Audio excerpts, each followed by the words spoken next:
Tapping కేసులో మాజీ MP Santosh రావుకు సిట్ నోటీసులు ఇచ్చింది. రేపు విచారణకి రావాలి అంటూ నోటీసులో పేర్కొన్నారు. దీనికి ముందే హరీష్ రావును అలాగే కేటీఆర్ ను కూడా సిట్ అధికారులు విచారించడం జరిగింది. ఇదే అంశానికి సంబంధించి మరిన్ని అప్డేట్స్ క్రైమ్ కరెస్పాండెంట్ ప్రవీణ్ అడిగి తెలుసుకుందాం. ప్రవీణ్, సిట్ అధికారులు మాజీ ఎంపీ సంతోష్ రావుకి నోటీసులు ఇచ్చినట్లుగా తెలుస్తుంది, విచారణకు రమ్మన్నట్టు. దీనికి సంబంధించి అప్డేట్స్ ఏంటి?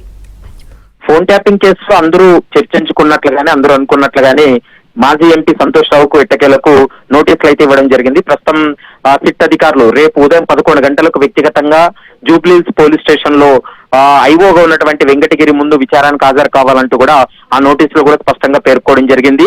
అయితే ఇప్పటికే ఈ ఫోన్ ట్యాపింగ్ కేసులో హరీష్ రావును కేటీఆర్ ను కూడా దాదాపు ఒక్కొక్కరిని 7 గంటలకు పైగా విచారణ జరిపి స్టేట్మెంట్ రికార్డ్ చేశారు.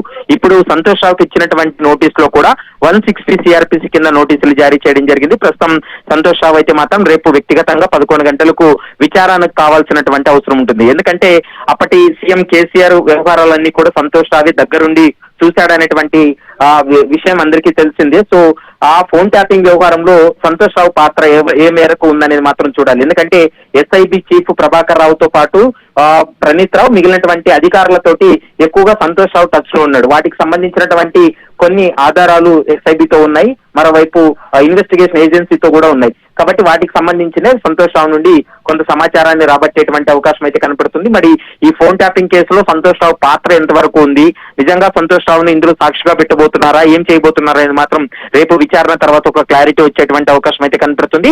ప్రస్తుతం పంజగుట్టలో నమోదైనటువంటి 243/2024 లో నమోదైనటువంటి ఎఫ్ఐఆర్ లోనే ప్రస్తుతం సంతోష్ రావు కూడా నోటీస్ ఇచ్చారు. 160 సిఆర్పిసి కింద రేపు వ్యక్తిగతంగా విచారణకు హాజరు కావాలి అంటూ కూడా అందులో స్పష్టంగా పేర్కొన్నారు. Right, thank you Praveen.